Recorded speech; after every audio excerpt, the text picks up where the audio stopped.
We welcome to the Only Fools and Horses podcast, Jeff Stevenson. You've had 2 parts in Only Fools and Horses, didn't you? I have, yeah, that's absolutely right, yeah. And I did some of the warm-ups. I shared with a guy called Bobby Bragg. So I think we were the only 2. Maybe Felix might have done a few warm-ups for them, but most of the warm-ups were Bobby and myself. So you were a policeman in Hullenbach, weren't you? P.T. Parker, yeah. That's a long time ago. Long time ago. But your most famous role probably is as the stand-up at Rodney Stag Do in Little Problems. Yeah, I suppose so. I mean, it's amazing. I mean, you know, the repeat checks still keep coming, or not checks, but the repeat payments still keep coming in. And, you know, people ring me up and say, oh, it's on UK Gold or Dave or whatever it's on. So, yeah, it's amazing, really. You know, a show to last that long, it's a tribute to John, bless him, and Gareth, you know, Gareth Quinlan and Tony Dow. It really is. Yeah, and the crew, and obviously David and Nick and everybody, and John. Yeah, or John Chalice and Sue. You know, I mean, well, you can go through the cast. The cast was the friendliest cast you could ever wish to work with, because I worked with them a lot because I was doing the warm-ups as well. So yeah, lovely people. Great. So you do the warm-ups before the show would start, the live audience? Yeah. Oh, great. Yeah. So we did, and I did. I think Bobby and I shared the trilogy, the last ones that we did, and I did the warm-up on the set of Who Wants to Be a Millionaire, which I think Jonathan Ross was it. Who Wants to Be? Oh, it was a game show. Jonathan Ross was the host, and we did it at Pinewood. Gold Rush. Gold Rush. Yeah. If they could see us now episode, wasn't it? Yeah. Yeah. I think that was my last one I worked on. I don't think I did. I might have done one in the studio. Yeah, I'm not sure. It's a long time ago. Bobby Bragg that you mentioned there, Jeff. Was he the landlord in the Nag's Head of the prequel, the Rock and Chips episodes? Yes, he was. Yeah. Bless him. Yeah. Sadly, we lost him. We lost him a few years ago. 3 or 4 years ago, he passed on, and he was a lovely bloke, Bob. Yeah. It's all gone a bit serious. Yeah. The 2 episodes that Chris mentioned, obviously to Hullenbach, like you say, you played PC Parker, and then was alongside Slater and Hoskins, wasn't it? And then played a stand-up comedian in Little Problems, which is Rodney's Stag Do at his wedding. Going back to Hullenbach, you'd have been about 24 or 25, wouldn't you? Something like that. Something like that, yeah. I think it was it 1985? 85, I think, yeah. 85. I'll tell you what I remember. Yeah. I remember as clear as anything. When the job came up, I just joined this new agent called Dave Morris, long gone, and he was a real old-fashioned sort of, you know, a theatrical agent. Everything was my boy. I've been working on this. I've got this for you. I've got that, and I just bought a flat. I was, as you say, I was only about 23, 24, something like that, and I got a phone call one morning. It was Ray Butt, who was the director on the original series. And Ray Butt said, I've got a part for you. He said, I want you to play a copper into Hullenbach. I said, oh, brilliant. He said, it's not loads of lines, but, you know, it's some nice bit of business. You come up to Hull and we'll do it. I said, brilliant, Ray. I said, I've just joined this new agent. Could you put it through the agent? He said, yeah.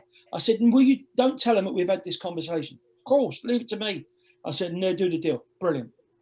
5 minutes later, my agent rings me up. Oh, he said, I've got this. I've been working on this for a long time.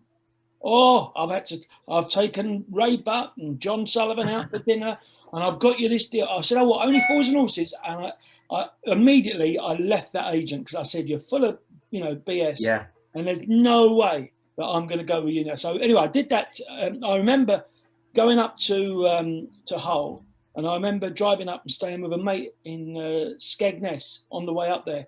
And it was the day, sadly, sad memory this, it was the day of the Bradford football fire. And I remember sitting in my mate's flat in Skegness. He was a comedian. He was doing summer season up there. And I remember sitting there watching all these terrible scenes as they were unfolding from Bradford. And and the next day I went up to Hull, and I think we were up there for a week. It might have been a bit longer, but we all stayed in the same hotel. in the middle of Hull. It was great fun. I think most of it was filmed in a factory. A factory in Hull. I think it was a biscuit factory, if I remember. Oh. Yeah, so it was good. Yeah, it was great fun. Great fun. You know, and lovely to be around. I think Buster had just joined. He had just joined the cast, so he was very nervous. He was still a little bit, you know, but we had such a lot of fun. It was great. I think he'd done series 4, Jeff, hadn't he? And that was the episode after series 4 to Hull and Back. Yeah.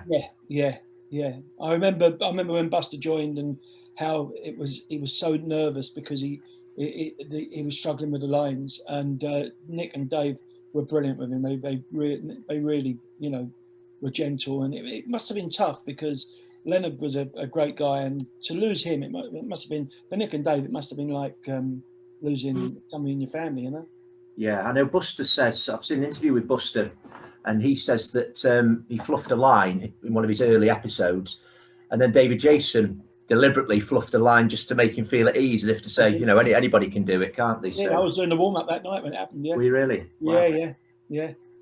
And obviously you worked closely into Hull and Back with Jim Broadbent, who was Slater. Fantastic. Yeah. Was he? I was going to ask you and about another him. guy, there was a guy called Chris Mitchell. Which was Hoskins, wasn't it? Yeah. He was, he'd been in Ain't Half Hot Mum, I think. And we had a really good laugh because we weren't required every day. So we used to go off on our little jollies, you know, and he liked a glass or two, Chris. It was great. We had a lot of fun. I remember we were out filming all night one night, and we came back in, all of us. We done an all-night shoot, and we came back into the hotel, and David Ray, Ray Buck, was a bit of a party animal, and so we went into the hotel at 6:30 in the morning, and he ordered 3 or 4 bottles of champagne. And so, can you imagine these people? Because it wasn't the nicest of hotels, if I'm honest. But you imagine these travelling salesmen, as they were in those days, coming down to have their breakfast and seeing David Jason, Nick Lyndhurst, you know, and all the cast, all sitting there drinking champagne at 6:30 in the morning. You know, it sounds like a nice weekend away, Jeff. It was fantastic, honestly, Chris. It was really good fun. I remember, I remember so many things about it. It was good, lovely. Do you know, talking about Jim Broadbent there, Jeff, who played Slater, he was asked to play the part of Del Boy, of course, before David Jason.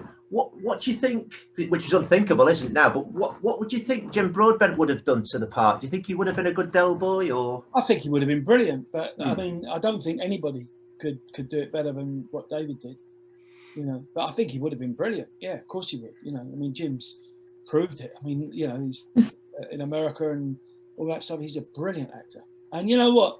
He's not big time at all. I remember one day, quite a few years later, I was going through town. I was doing a casting or an audition, and I saw Jim on a bike. He was on because he liked. I don't know if he still does, but he used to like riding his bike.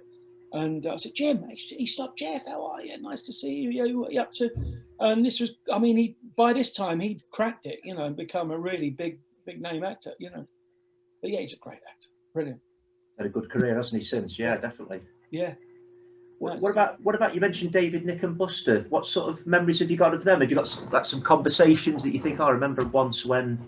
I just remember everybody having fun. I just, Ray Butt was a real good laugh. And of course, at his side was Tony Dow, who eventually became a director, you know, and they were all fantastic. I mean, we had such a great cast and such a great crew. And of course, John was around, you know, all the time as well. John was, he had a lot of input, you know, it was his baby, you know, it was great. I met John. I'll tell you the story how I met John, because I did a few sitcoms for him. I did Citizen Smith, and I did another one, and I did one for Ray up in Birmingham, and I can't remember the name of it. It was anyway, I played a small part. Anyway, how I met John, I was 16, and I was at the BBC doing a sitcom with, we were in a gang, and it was a Thora Hird show, and it was called Mrs. B and the Boys. It was a one-off. It was a comedy special, which they used to say it's a comedy special, but really it was a pilot, which meant that, you know, if it took off, they'd make it into a series. And the producer and I think he was the director as well, was a guy called Dennis Main Wilson, who's very famous. And he was the director of Citizen Smith. But this is before Citizen Smith. And he said to me, come in the bar. He said, I want you to meet this guy. He said, I know you do stand-up. I was a comedian when I was 16. He said, I know you do stand-up. I want you to meet this guy. He said, he could write you some jokes, you know. So anyway, so I said, all right, okay. So this guy comes in, very unassuming. And he comes up, oh, hello, Dennis. Oh, he said, hello, John. He said, Jeff, this is John Sullivan. So I said, all right, how you doing, John? You know. And John told me he was a scene shifter, and but Dennis liked his scripts, but he was writing, and one of them was the Citizen Smith, which in no time became a big series. So yeah, so he was. That's how I met John, and he was always loyal to me. He gave me loads and loads of work, always, and he was loyal to Bobby as well, because we were doing so many warm-ups. You know, if you got me to do one, then Bobby would go and do another show next door. You know, there was a few of us, and we were so busy with it. But John was always very loyal, and yeah, did lots of shows for him. Dear John, I think I did for him, which was one of his shows. Yeah. Can you still remember your stand-up scene from Little Problems? That's a very comical scene, isn't it, where the Driscoll brothers come in? Yeah, well, we did. I was doing the warm-up that night, so I mean, there's a story here. But this was when the show was really at the top of its game. It's suddenly gone, and they were doing all these, like, I think the show had gone from half hour to 45 minutes or something like that. Yeah, it went to 50, didn't it? Like you say, Series 6, wasn't it? Yeah, and I remember it was big. I'm trying to think when it was. Would it have been about 89? Yeah, 89, I think it was broadcast, yeah. So I was doing the warm-ups, and Gareth Gwenlyn, said to me, are you going to the club afterwards? In those days, we always used to drink in the club afterwards. You'd never see it now with the sitcoms, but they'd say, are you going up the club? So I said, yeah, I'll be up there. He said, good. John and I want to have a word with you. I said, am I in trouble? What have I done? I thought maybe I'd been offensive or told some jokes that they didn't like. He said, no. He said, we want to talk to you about something. So I said, right, okay. So I'm thinking, oh, what have I done, you know? So we do the show, and I go to the club, and they walk in. And David, I think David was there. I don't think Nick used to go in there. But anyway, they were all there, John Chalice and all this, and we were all having a laugh at the bar. And Gareth said, we've got something for you. And John said, it's something, I've been thinking about you doing this for a long time, and I think you'd be right. I said, oh, great. Do you want me to come in and read for it? You know, he said, no. I said, so what, you're offering me a part? He said, yes. I said, and you don't think I have to audition for it or do a screen test and do it? He said, no. I said, what is it? He said, it's a bad comic. Charming. Yeah. Said, it's a bad stag comic. I want you to play this stag comic at Rodney's Stag Night. He said, and we can work on it together, the material. He said, but it'd be the Driscoll brothers? The Driscoll brothers came in, and then he said, there's a lot of banter and all that stuff. He said, just like you would do on a stag night in London, because at the time, stag nights were the big thing. And so I said, this is brilliant, great. He said, right. He said, that'd be, and I think it was about 2 or 3 weeks ahead that he told me. So I always remember going to the bar after another episode, and it was lovely to say to David and everybody, I said, it's lovely to walk out the bar. Instead of saying, I'll see you next week, it was lovely to say, I'll see you Monday at rehearsals. And it was just brilliant. And I turned up on the Monday morning, and we all sat there. Used to sit at a long table in North Acton. They used to call it the Acton Hilton. And it was the rehearsal rooms at North Acton, big industrial unit.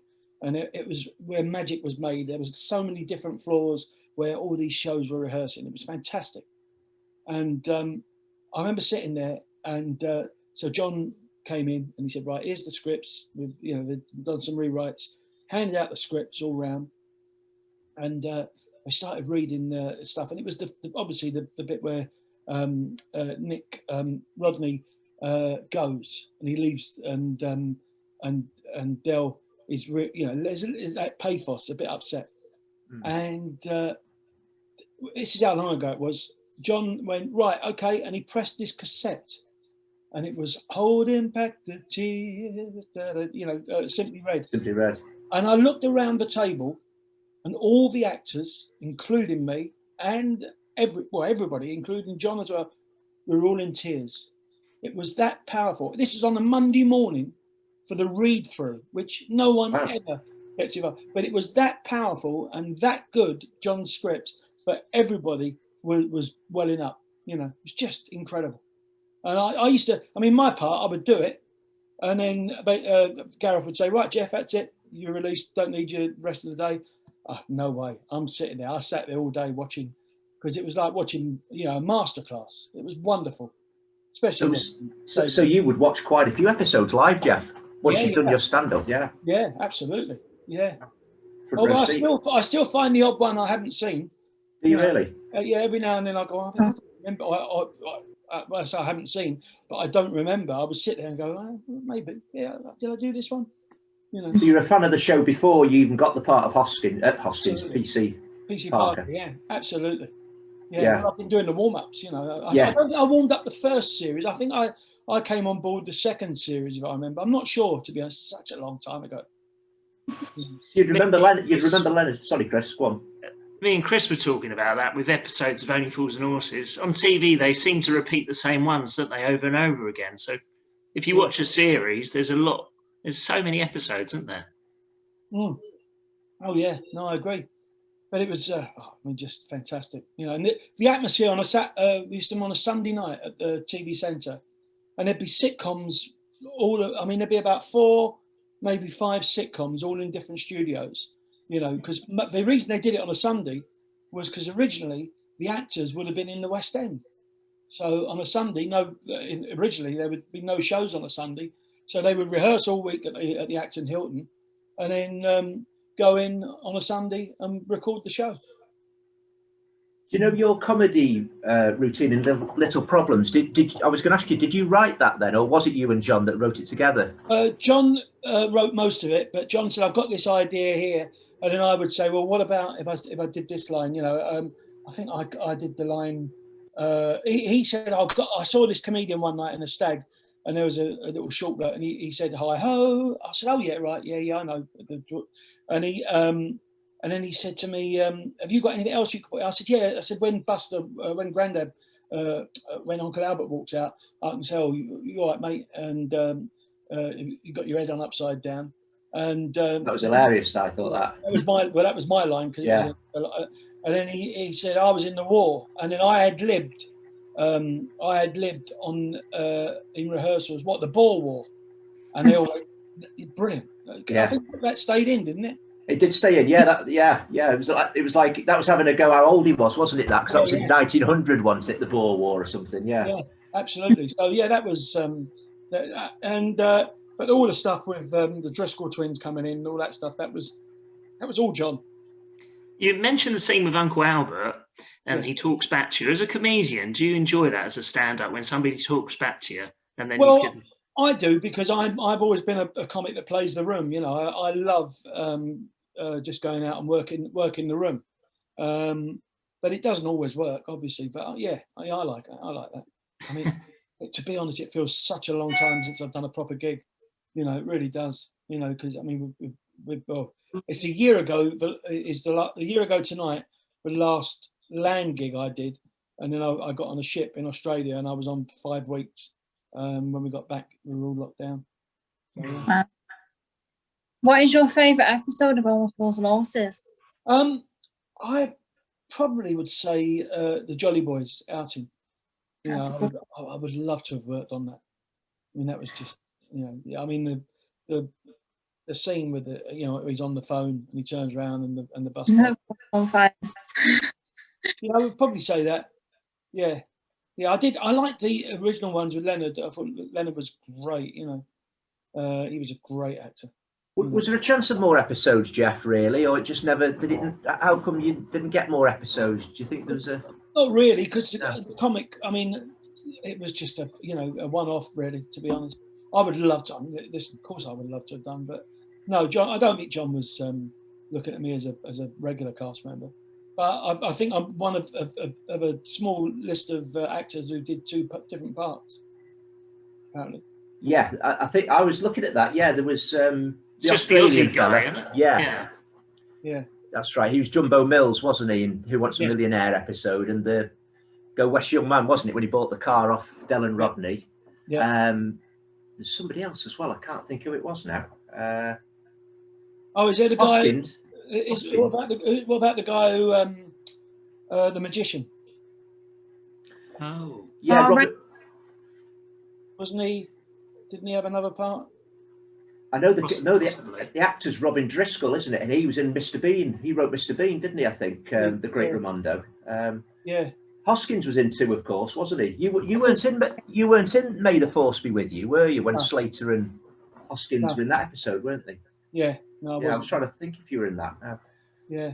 But No, yeah, I great think you were through. sounds like I've been Go on. very lucky that I've been associated with that show, you know, because even though it was only 2 episodes, the amount of work that I got over the years, you know, I mean, we do these after dinner gigs, you know, and the minute it goes on the table and they've got 5 comics maybe who they're looking at, and 9 times out of 10, the guy who's booking it is an Only Fools and Horses fan, and he goes, yeah, I know this bloke straight away, you know, so it's good. Where would you put it in your career, Jeff? Would you say it's the highlight or it's second? Because I know you're in Bugsy Malone, weren't you, as well? It's a long time ago. Yeah. Yeah. It's one of the highlights. It's one of the highlights. I mean, you know, as a stand-up, I did lots of stuff that I was very, very pleased with. You know, I mean, the live shows with Jimmy Tarbuck back in the 80s, that was a great thing to do.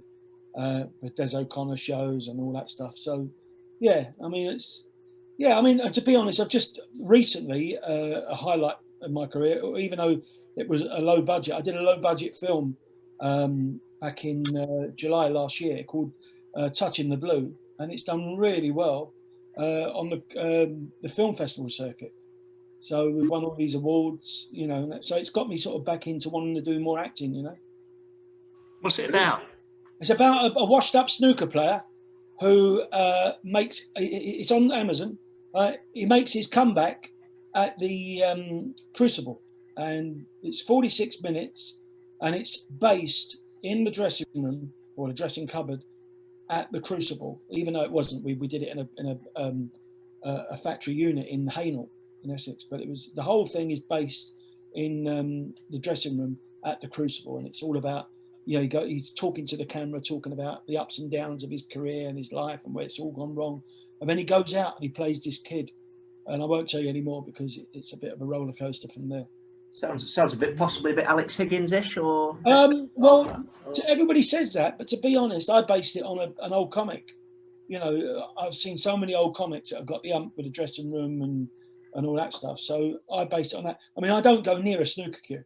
In the dressing room I do, but I don't actually play any snooker. So, which was a result because I can't play snooker. So difficult game to play, isn't it? Definitely. Yeah, it is. Yeah. Sorry, Emily. I can't play it. I try, but I can't. Yeah, it's a tough game to play. Not easy. Do you look at either episode more fondly than the other one, Jeff? Do you think, Little Problems I prefer, or To Hull and Back? Well, both of them the same for me. To Hull and Back, I had a great laugh. As I say, the all-night session we were filming, then coming back. And, I mean, there was a guy, what was his name? Tony. He was the, I'm going to say Indian, but I think it was Iranian. Tony, I can't remember his name, but he had been in the Oneidin line. He was a very posh actor. It's completely different offstage. It was just a lot of fun. You mean Abdul, don't you? Played the character of Abdul with Boise, is it? Is that the guy? Into Hull and Back. Yeah, To Hull and Back. Is that the guy you're on? Yeah. I think his name's Tony something. I can't remember his but I think he passed on quite a few years ago. He did, unfortunately. Yeah, he did. Yeah, but a sad thing is so much of the cast have passed on now. Yeah.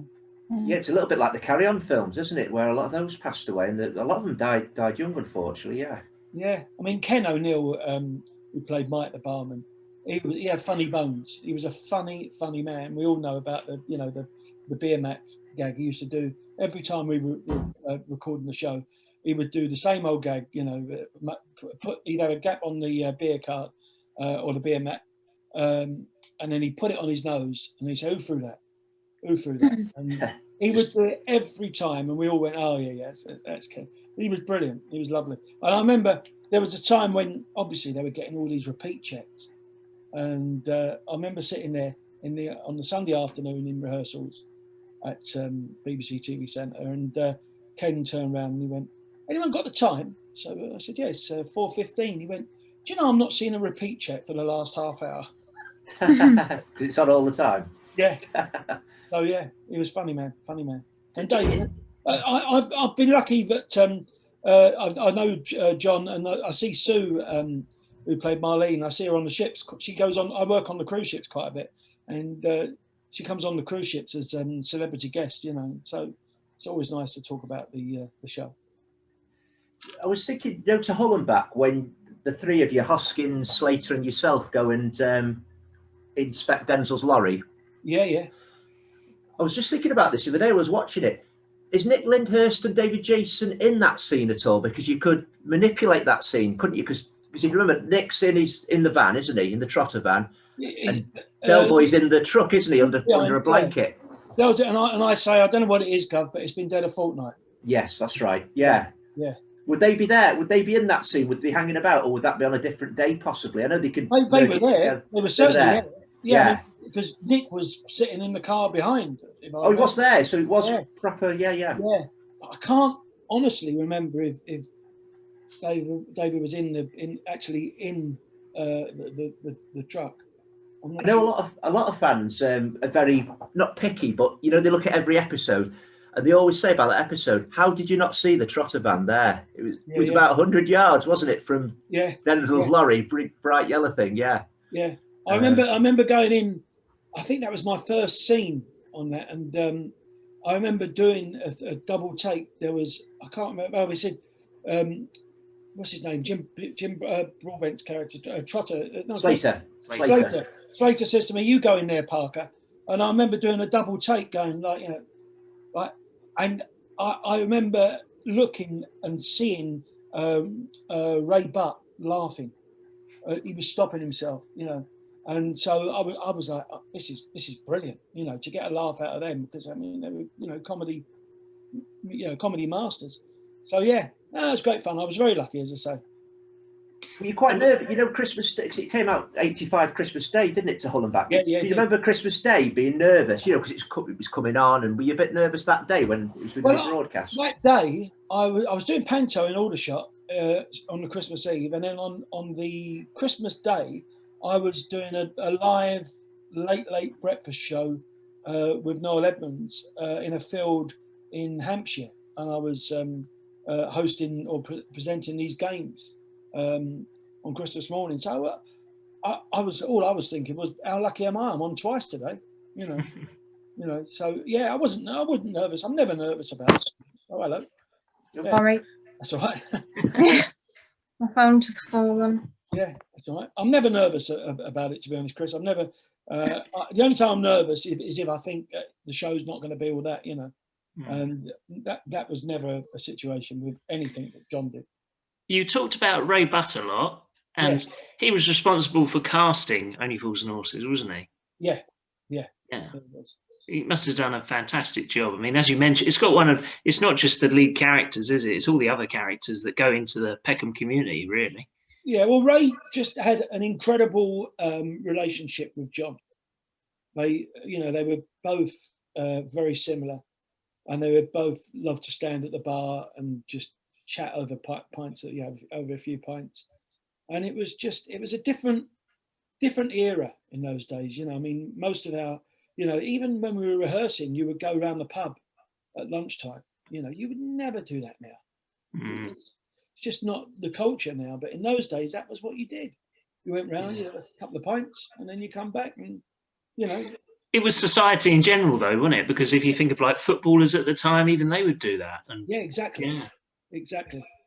But it was and as I say, you never ever would now go to the bar afterwards. But now everybody, in those days, everybody used to go into the BBC club, and you can imagine all these actors, all on different shows, all in there. It was fantastic. You could have sort of John Cleese, David Jason, Ronnie Barker, all chatting at the bar, sort of thing. But in the costumes, possibly as well. You used to get a few people go up there in between rehearsals and the show in the evening, but I don't think many of the actors would have done them. Yeah, No. maybe. Yeah. What about memorabilia, Jeff? Have you got sort of anything like the police uniform, for instance, scripts? Sadly, nothing. I'm always getting asked about scripts. Have I got any scripts? And I haven't. I haven't got anything. I was never a collector, if I'm honest. Yeah, I mean, I've got nothing from there. Because Mike said, because I don't know if you remember Mike's part in Strained Relations, played Stan. He kept the suit. Would you believe he's still got the suit he wore? Really? Yeah, and he was saying he used it for weddings and things and funerals. You know, he said it was a really expensive suit. So I just wondering if you'd kept anything. The suit I had on in where I played the comic, I wore for many years and then chucked it out. You know, I was never a collector, and I tell you what, I never did, which I sort of regret. I never had photographs with the cast or with stars. You know, like now everybody, can I have a selfie? I never did any of that, and I'll probably look back and think, well, you know, it wasn't so big back then, though, was it? Really? No. But even then, I would very rarely would I ask. Well, I think I did a show New Year's Eve a couple of years, well, New Year's Eve before last, and Jimmy Tarbuck was there, who I idolised as a kid. You know, and still I've got a lot of time for him. And I said to him, I'm going to have to ask you, can we have a photograph? Because I just wanted to, and I was embarrassed to. And he said, yeah, of course, no problem. But you know, I've just watched a thing yesterday with Ronaldo on the footballer on YouTube, and he goes out for lunch in Madrid, and it was just to see how many people went up and asked him for a photograph. And he was having a coffee, and about 50 people, one after the other, going up, photograph. So it must be a nightmare. I mean, for David and for Nick, you know, when they go out, well, probably same with John and Sue, when they go out, it must be a nightmare, you know, being recognised. Are you in touch with many of the cast, or would you consider some of them friends? They're showbiz friends, you know. Yeah, showbiz friends. Yeah. I mean, I see John Chalice every now and then at do's and whatever, you know, the conventions and whatever. I mean, if I walked into a room, I would love it. You know, it'd be lovely to see him.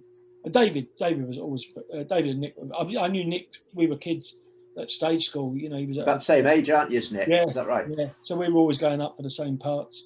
He was at Corona and I was at Barbara Speaks. So we often went up for parts at the same time.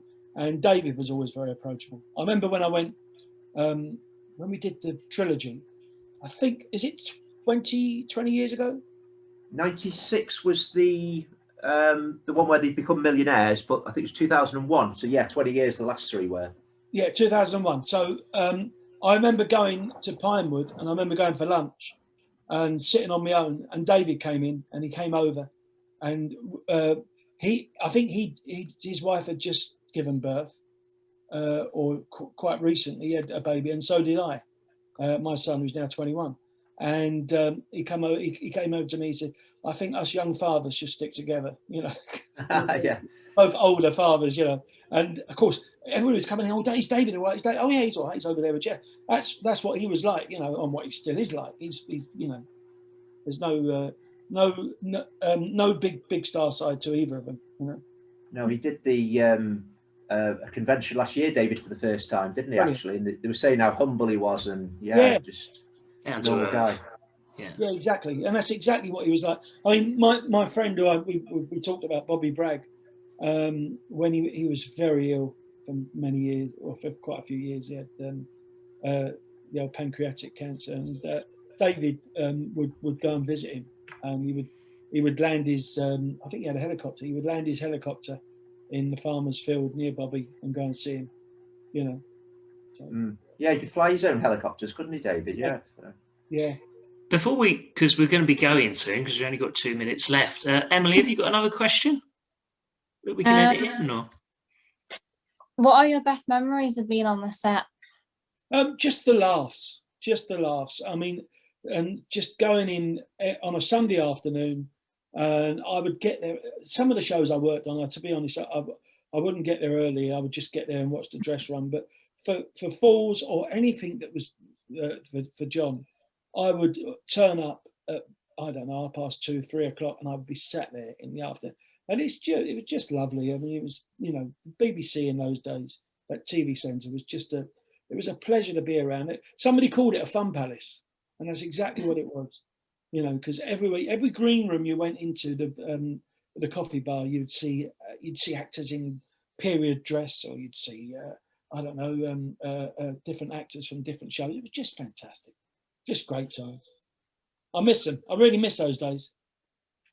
Well, it's been recognised. Oh, God, sorry, Chris. I was just going to say it's been great having you on, Jeff. We've got to go in like a minute, but you can keep talking until you run out. I was just going to watch QPR in a minute. I was just going to say before you go, do you still get recognised for Fools and Horses though in the street and things?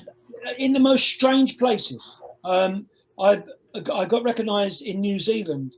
I got a ship, and somebody came up to me and said, "Are you who we think you are?" And I said, "Well, I don't know." And they said, "You was in Only Fools and Horses," and I said, "Yeah." I said, "I played the copper," and they said, "No, you were the comedian." And I said, "Well, I was the copper as well." Yeah. So yeah, I've had that, and I had it at the airport once at Luton.